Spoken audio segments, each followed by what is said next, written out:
Hola, film family. It's Itushko, aka Time Scheduler. Second week of June. There's just so much happening in the world right now that it's sometimes a little bit too crazy to even comprehend. And I just want to thank you so much for coming here to this podcast to give some of your free time to listening to some of the amazing people that have given up their time to give back and to tell their story. The little mantra, so I've got a little mantra that I do with my 4-year-old, and every morning we just kind of wake up and I say to him, what are you? And he says, I'm proud of myself. I say, and what's today going to be? He says, today's going to be a great day. And I've just started saying it to myself now as well, and I'm saying it to you. I'm proud of all you lot for sticking out and sticking through, and today is going to be a great day. It is. So thank you for listening. If you fancy sponsoring me for my charity walk that I'm doing the end of June to Black Island and back, 30 miles for the film and TV charity, please go and hit up the bio link and it will take you to the Just Giving page. So massive love. Today's going to be a great day. I'm excited. So excited. Let's do it. Let's start with the Ep. Big up. Let's get started.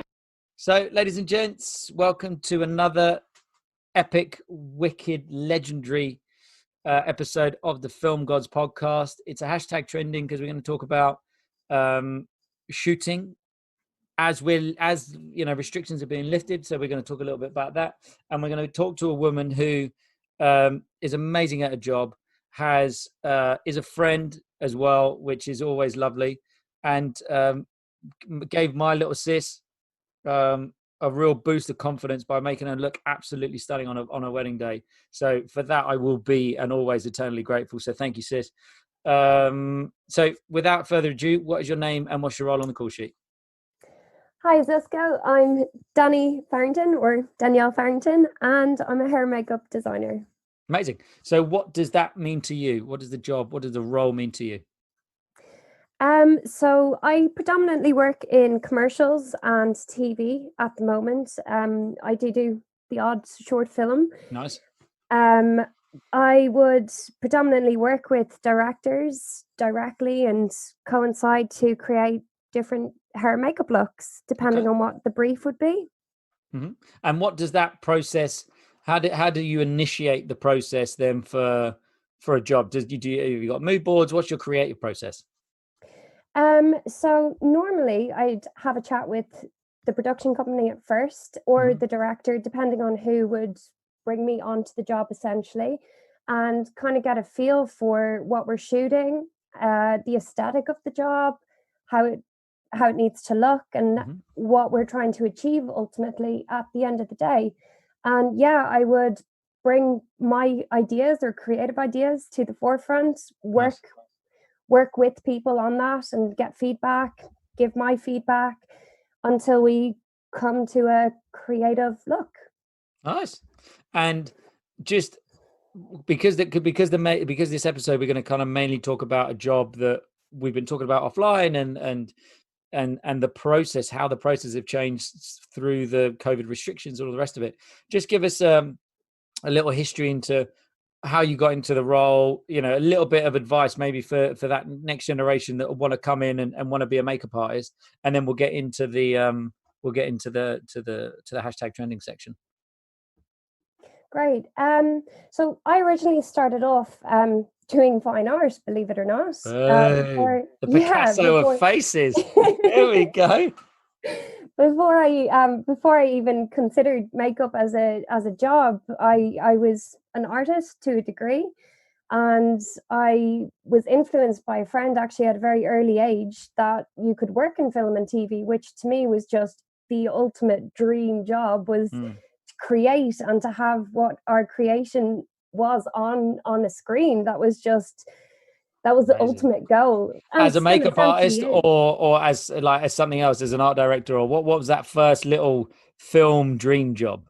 Oh no, hair and makeup artist. And special effects. Like the whole genre was just, it was like a dream job to be able to film something and work with creatives and then have that shown on a screen. That was just so exciting, and still is so exciting to me. Like I feel like I'm very passionate about it, but Yeah. yeah, to Ladies working and in gents, just so you industry. know, the smile on her face as you're talking about it, you're just beaming. I love it. I love people. I Well, I love it when people remember love their job this much. I love it. yeah, look, it's I feel very, very lucky to do what I do and to work with amazing people. Like I really genuinely feel that we are very lucky to work in such a creative industry and to be able to bring our creativeness to others, if that makes sense. Yeah, yeah. I remember sitting in a cinema when I was very young, still doing my art. I hadn't transferred over to my hair and makeup course at that time. And I just sat there. I was like, I would love for my name to be up on that screen, working with the crew, working with all Love those it. people. I Yeah. actually had my first insight into it on the Tudors in Ireland. I was like an extra when I was very, very young. And Really? yeah. Look at So I was brought into the hair and makeup trailer. Again, I think I was 16 or 17.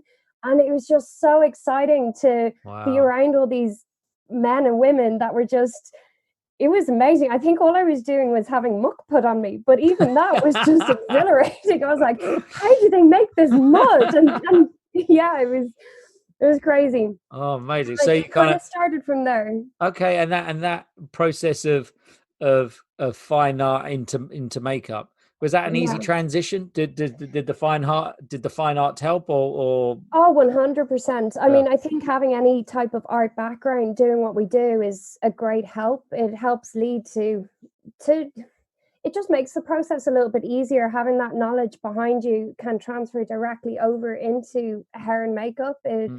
allows you to be that little bit more creative. Um, but yeah, Nice?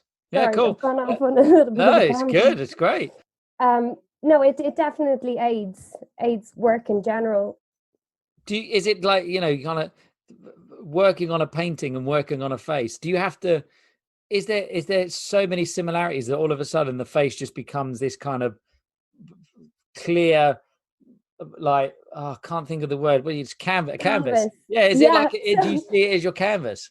Believe it or not, yeah, that was when so when I started my hair and makeup course in Ireland, just for anybody coming up through the industry, I believed at that point that I needed experience in different areas. And at the time when I was younger, MAC was a very prevalent brand, and they worked with a lot of beauty. And I wanted to get experience in that field. So when I got my first job with MAC, that was one of the kind of leading points. They asked why I wanted to work on faces when my background was fine art. I explained that I was doing a hair and makeup course, and essentially a face is a canvas. It's a blank canvas that you create on. and Yeah. and that was it. Kind of went forward from there. But at the time I also wanted to do special effects as well and When work you say in the special effects, you're not talking about blowing shit up. You're talking kind of building prosthetics, or were you literally yeah, talking no about blowing building up doors and prosthetics, okay, fine. scars, cuts, Yeah, blood, yeah, all yeah, the messy gore. yeah, yeah, nice. So I was very lucky where I lived in Ireland. I was very close to studios from where my house was, and I got to know the makeup team and the hair makeup designer there, Tom McInerney, amazing, talented makeup artist. Amazing. And he kind of took me in, and I assisted him for quite some time. And so I got a knowledge and insight into that side of things as well. So The reality I of was it. kind of learning both degrees and aspects of what our job can entail and what we could do potentially. Wow. Well, it's Yeah, it was really cool. But I was very young at the time that's as what I'm well. saying. You knew that young.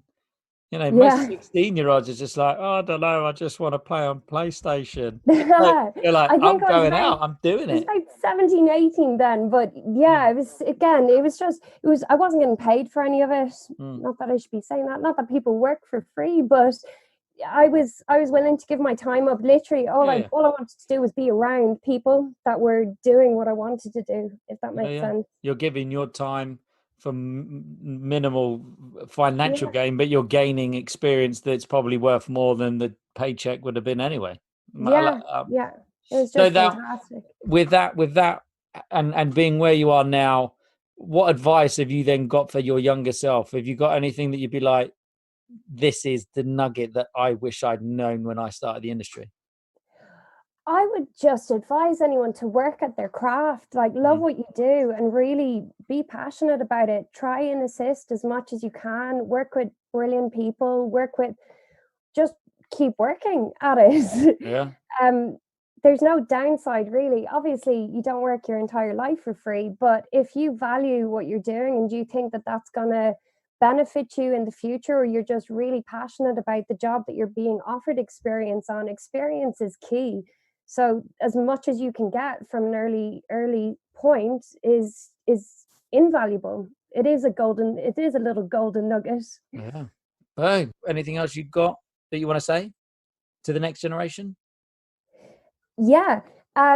You're constantly learning in what you do. As hair and makeup artists, we are always pushing boundaries. We're always learning and pushing ourselves. And you're always learning from other artists. There's so much more that I still want to do and feel that I could learn, and people that I would love to work with, and experience that I still want to gain. As much as I do what I do now, there is always room for growth and development and yeah, experience. Amazing. Yeah, totally get it. There's I think it's like the Dunning, I want to say Dunning-Kruger effect, but I'm not going to try and pretend to sound so intelligent. But there's an effect of it's like, if you don't know much about something, you feel like you know loads. And then the more you learn and the more you read about it, the more you realize you don't know. And then you then become an Exactly. expert. And Exactly. I guess that's kind of, that feels like what I'm taking from what you're saying. It's like, yes, you're experienced and you've got more experience than that next generation that coming up. But actually, the more that you're learning, the more you realize that there is to do and the more there is to learn. Yeah, there's always experience to be gained. There's always boundaries to be pushed. Boom. Right. So amazing first half.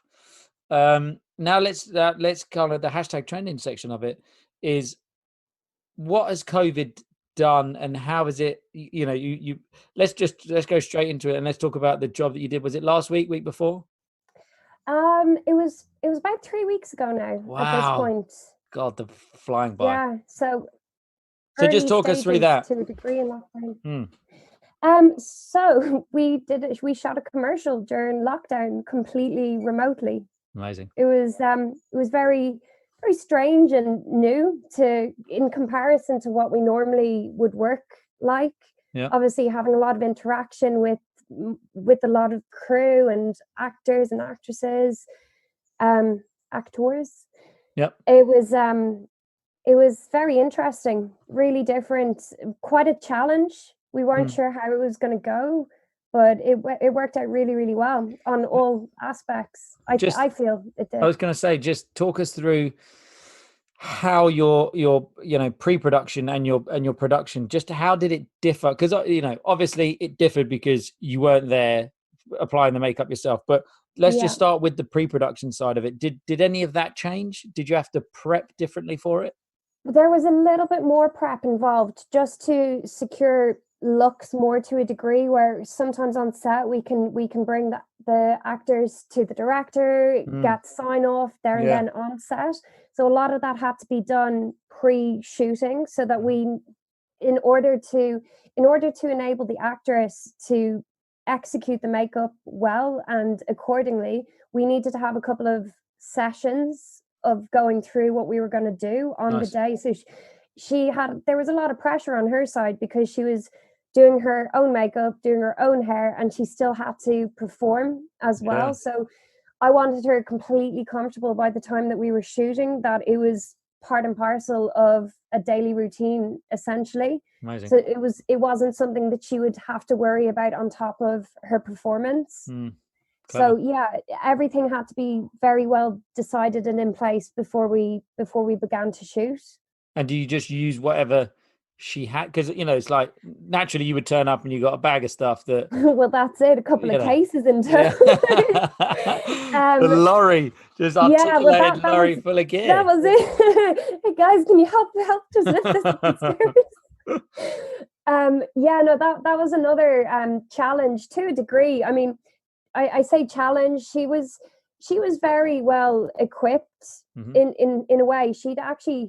She didn't have a lot of products, so we had to have a consultation as to what makeup products she had, what tools were accessible to her, and also to assess her confidence and ability. Sometimes people don't wear an awful lot of makeup, or if they do, it could be very simple looks that they're used to and not necessarily the look that we're trying to achieve for the shoot. So we had a consultation to go through what she had. I assessed what we might need to add to that and went off, compiled a little list. It was a little bit difficult because I wasn't able to order from stores that I would have normally been able to order from, just with delivery restrictions because of COVID. Not all deliveries were reliable to a degree. They had a long time frame, 5 to 10 days, which we were shooting the following week. We were also shooting abroad, so I needed to make sure the products that I was ordering in her country were available to order. So you're in London, she was in another part of the world. Yeah, in America. Okay, and you were kind of communicating via FaceTime or Zoom or whatever, doing all of that just as we're doing now, talking. Yeah, so we had our consultation. I had to color match her for her foundation, different products she'd need for her hair. We ordered a few nail colors as well. Nice. But the problem, not that it was a problem, but the stores in America are just different to over here. So some of the products, with again COVID in place, they were out of stock of a lot of products that I would find and try and order. I also, in the end, we did an order that she went down to pick up. So I didn't want her going all over the place to different stores. So we're trying to collate it all into the one store. Again, I would have normally ordered from brands that I work with myself on a regular basis, and they weren't accessible to us. So I was trying to work with other brands, still get her color match correct and organize all of that. But it worked out great in the end. And we got a nice list compiled, and just for security, we had her pick the products up, which she was delighted to do. Yeah. But it worked out great. Amazing. And then stocked up on everything we needed. I was going to just say then, does that then? It feels like that could be the most prepped you've ever been before a shoot day. It's like sometimes you don't we kind of turn up and you've had a quick chat with the director. You've thrown, there's like a little bit of an idea, but as you said, we figure it out in the morning. Oh yeah, she had a very concise list on the face chart of what we were using, where it was going, and how it was going to be applied. So once she had the products in hand, we then had a couple of sessions of running through the general process of where we would start, going from moisturizer straight through all the way through to final powdering and final checks, and then we went on to hair. So we prepped her hair. We actually prepped her hair first, then we went into makeup, and then we would set her hair at the end of the session. And we did that a couple of times, again, just to ensure that she was fully confident in what to do on the shoot day. Did it get quicker each time? Exactly. So I would walk and talk her through it each session that we had. And then on the shoot day, it was pretty much just another session. Nice. Yeah. And so how many in total did you have, if you don't mind me asking?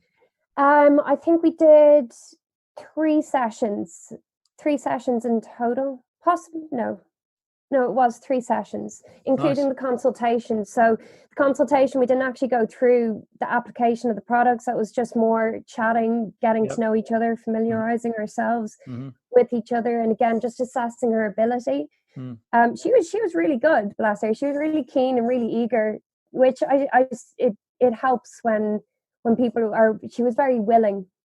Did you have to adjust, because it's like you being having the experience that you've got and the ability that you have, did you have to simplify your idea to allow her to be able to do it? Or by the end of it, you're just like, okay, now do this, that, and the other. And she was like, okay, cool. And just knew how to do it.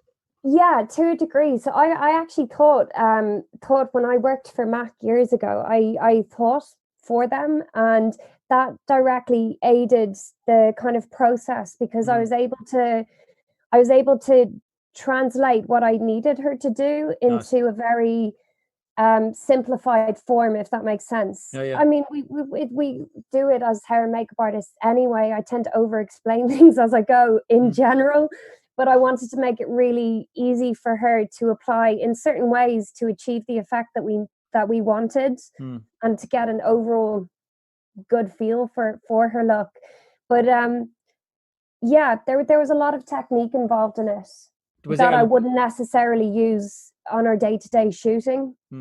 Did it feel like she had more of an input than a normal cast member would have, because you're having that consultation period and they're like, well, I wouldn't actually be that, I wouldn't, or do you have those kind of chats with cast anyway?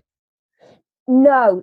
So normally we would meet our cast and they'd sit on our chair, we'd have a great chat, but I just execute our hair and makeup look as we're talking. But you know, she had a lot on board. She had to understand the process to a degree, and there was a very stringent process in place.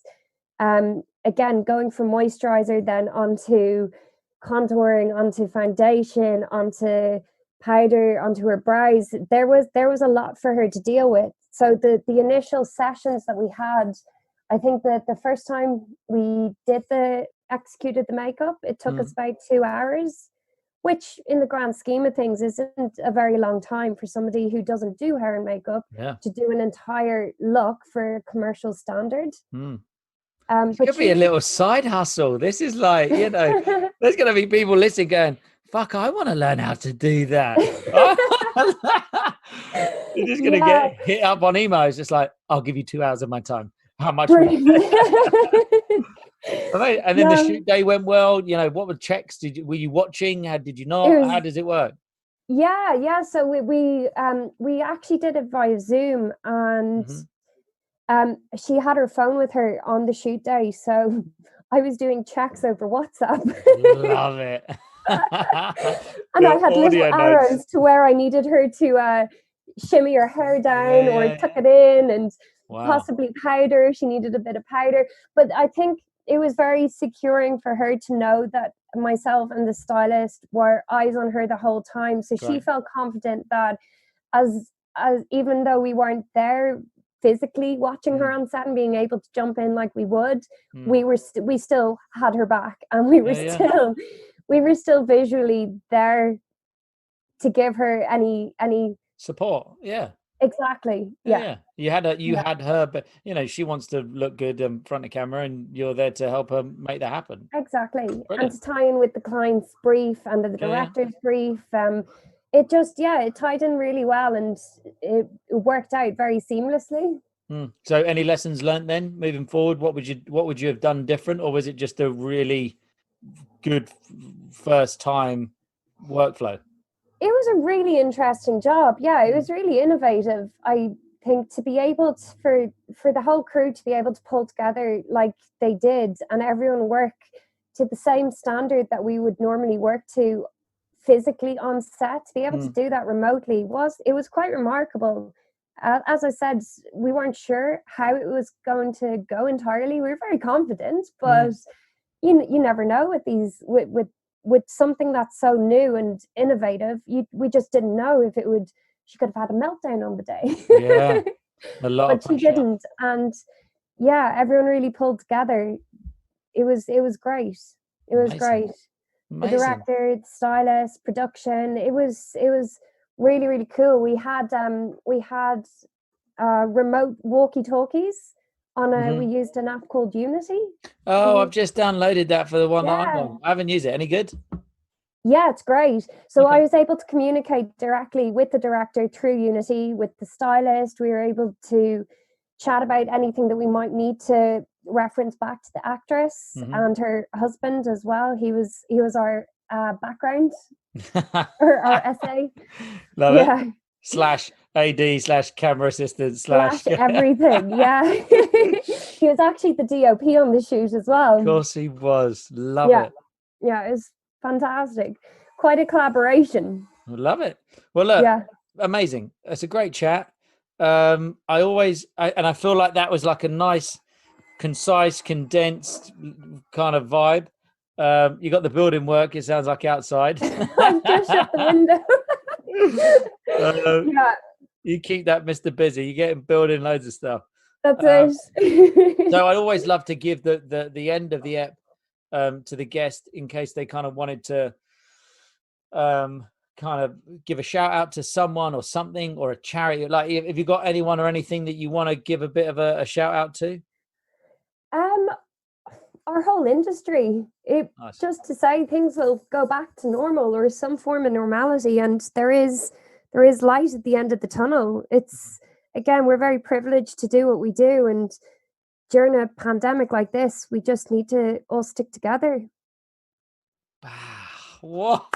Danie for That's really corny. Love it. Yeah, and the director as well from the shoot, like, he's done a couple of remote shoots, which I find is remarkable to be able to do that from his own home. It's crazy. He's very, very talented. Amazing. Can I mention him by name, or are you? Yeah, I don't care. Yeah, so his name's Michael J. Ferns. He's a fantastic director. Amazing. What's his Instagram? I might put his Instagram up. Ask him, and I can always put his Instagram up as like a little in the bio or something like that. Yeah, cool. Amazing. Oh, well, look, thank you so much for coming on, mate. Like, really, really appreciate it. Ladies and gents, as Danie's just said, you know, there's going to be some sort of new normal that we're going to be going back to. I'm here, you know, I'm kind of seeing on Instagram and hearing about more jobs that are starting slow and it's not slow, but smaller crews. But it's coming. It is coming. You know, in pandemics, in recessions, it always seems to be certain industries that get hit harder, and it feels like as a creative industry, we got hit hard at the beginning, but we're hopefully, fingers crossed, touch wood, everyone comes out of it in one piece. So thank you, Danie, for giving up your time. Really, really appreciate it. Thank you so much. I'm going to give you a second little round of applause. You are now an official film god. Woo! And thank you, ladies and gents, for listening, for sticking with me. You know, one a day. It's been full on, but getting all the messages that you're sending me has been really, really appreciated. And I'm sending lots of love out to you, out to the film family, and out to everyone that's listening. So big up, big love. And until we meet again, ladies and gents, that is a wrap. So that was a chat with the king or queen in the game. I'll give it a shout at the end so you all know the name. It's the Film Gods Podcast. The what? The Film God Podcast.